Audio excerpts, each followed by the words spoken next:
Ah voilà, bienvenue sur avenue.ca, je m'appelle Claudia La Rochelle et vous êtes dans la zone bouquinée avec ces capsules à travers lesquelles je fais des propositions de lecture. Désolée, ma voix est un peu fragile, j'ai ce fameux rhume automnal qui n'a rien à voir avec la COVID, mais qui tout de même abîme un peu. Alors, je suis fragile, je ferai ça le plus rapidement possible, mais avec le plus de précision possible. Je vais tout de suite avec Maggie Nelson. Vous connaissez peut-être cette écrivaine américaine qui donne beaucoup dans la non-fiction, une écrivaine américaine qui nous a donné à lire la poésie qui s'intitule Bleuet, Les Argonautes. Elle a aussi écrit ce livre de Jane. Jane, qui est-elle? Ben, Jane, c'était sa tante qui est morte assassinée en 1969 alors qu'elle était étudiante en droit à l'Université du Michigan. Et vous comprenez que dans la famille, bon, Maggie n'a jamais connu sa tante Jane. Et dans la famille, Jane demeure une espèce de, c'est comme un fantôme familial, un spectre, une espèce de présence qui crée peut-être des malaises, qui suscite une forme de fascination aussi. Et quand on est une écrivaine, ben, j'imagine qu'on a envie d'aller creuser dans ce sentier-là, puis d'en découvrir peut-être un peu plus sur cette figure marquante de la famille. Donc, elle a fait un collage dans cette première partie du livre qui est Jane, un meurtre, une traduction dans une traduction en français de Céline Leroy que j'aime beaucoup, aux éditions du Sous-sol. Et dans cette première partie-là, c'est un collage de nouvelles, de textes, de poèmes, d'extraits du journal intime de sa tante Jane, de réflexions aussi sur ce meurtre-là, donc qui est un féminicide. Avant même qu'on appelle ça un féminicide, c'était un féminicide.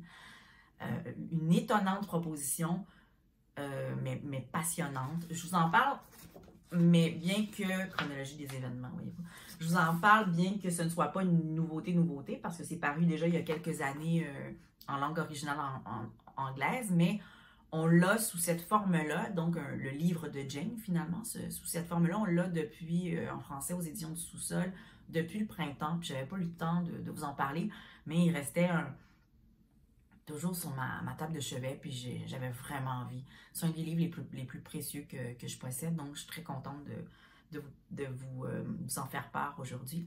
Et il y a une partie rouge qui est l'autre, parce que c'est comme un tête-bêche, là, et c'est l'autre partie du livre qui est plus la chronologie en fait, c'est le procès, finalement. À partir du moment où la police vient annoncer à la famille qu'on a trouvé un suspect, qu'on a un suspect, c'est le procès du suspect dans l'affaire du meurtre de Jane. Donc, en deux parties. Vraiment une belle œuvre. Puis Maggie Nelson, si jamais vous ne la connaissez pas, je vous invite à découvrir cette formidable écrivaine américaine.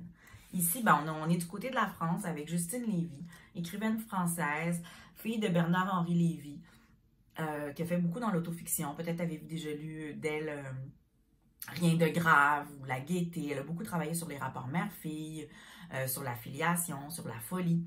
Et là, on est dans tout ça parce qu'elle a imaginé qu'elle tenait le journal intime imaginaire d'Euphrasie Artaud, la maman du grand homme de théâtre Antonin Artaud, qui a vécu donc au 20e siècle, dans les années 1920, 30, là, tout ça. Et elle a imaginé donc la vie d'Antonin Artaud à travers le regard de la mère. C'est basé sur des faits, c'est basé sur des biographies qu'elle a consultées, bien sûr, mais elle a quand même donné une forme qui est issue de son imagination la plus pure, parce que, évidemment, elle n'a pas lu de documents d'Euphrasie Artaud, elle ne sait pas qui était nécessairement ou comment aurait pu écrire Euphrasie Artaud, mais ce qu'on sait, c'est qu'Euphrasie, c'était une mère excessivement possessive, ça frôlait la déraison, une femme excessivement éprise de son fils, contrôlante aussi jusqu'à un certain point, mais en même temps, Antonin Artaud était un fou, c'était un fou furieux, c'est un gars qui était assoiffé de liberté, c'est un gars qui était dans une souffrance physique et psychique perpétuelle depuis l'âge de 4 ans, alors qu'on lui avait diagnostiqué, bon, on ne sait pas trop, est-ce que c'était une méningite, est-ce que c'était une syphilis héréditaire. Il y avait, pour calmer ses douleurs, il prenait beaucoup de médicaments, aussi des dérivés de morphine, donc d'opium. plus des dérivés de l'opium, oui, c'est ça. Puis, en tout cas, on en apprend beaucoup sur la pharmacopée d'une certaine époque aussi dans ce journal-là. Donc, l'amour déraisonné d'une mère à l'endroit de son fils, vu par Justine Lévy, qui elle-même a écrit sur ces rapports-là, pas toujours sains, des rapports dans la filiation qui sont pas toujours très sains. Et je trouve que c'est une réussite dans ce sens-là. On fait confiance à l'écrivaine, en fait, comme lecteur, lectrice, parce qu'on sent qu'elle est en pleine possession de ses moyens. On sent qu'elle connaît l'œuvre d'Artaud aussi, qu'elle maîtrise l'écriture elle-même et qu'elle a transposé finalement peut-être ses propres obsessions dans la maternité dans ce livre-là, puis en prenant la place de Phrasie. J'ai beaucoup aimé la proposition et le ton. Parfois même, on est dans l'humour parce que avec l'écriture de Justine Lévy, on ne peut pas faire abstraction. Il y a toujours un peu d'humour. On ne peut pas faire abstraction de ça. Puis je vous avoue que ça allège parfois le propos qui peut être dur, cru, limite pathos. On limite dans le pathos par moment même. Et puis, elle tranche, elle casse ça avec de l'humour, puis avec une belle élégance aussi qu'elle a dans sa plume. Dans son regard aussi, qui est pas qui est très franc, mais qui est très lucide aussi en même temps. Et c'est drôle parce que bon, on parle c'est un journal d'une autre époque finalement, qu'elle a adapté à sa manière dans un monde contemporain, avec nos enjeux à nous. Donc, c'est vraiment un beau travail et c'est paru chez Stock, Son fils, donc de Justine Lévy. Je vous invite, si ce n'est pas déjà fait, à aller voir aussi les autres œuvres, à aller lire les autres œuvres de Justine Lévy, qui est pas mal intéressante comme écrivaine française. Voilà.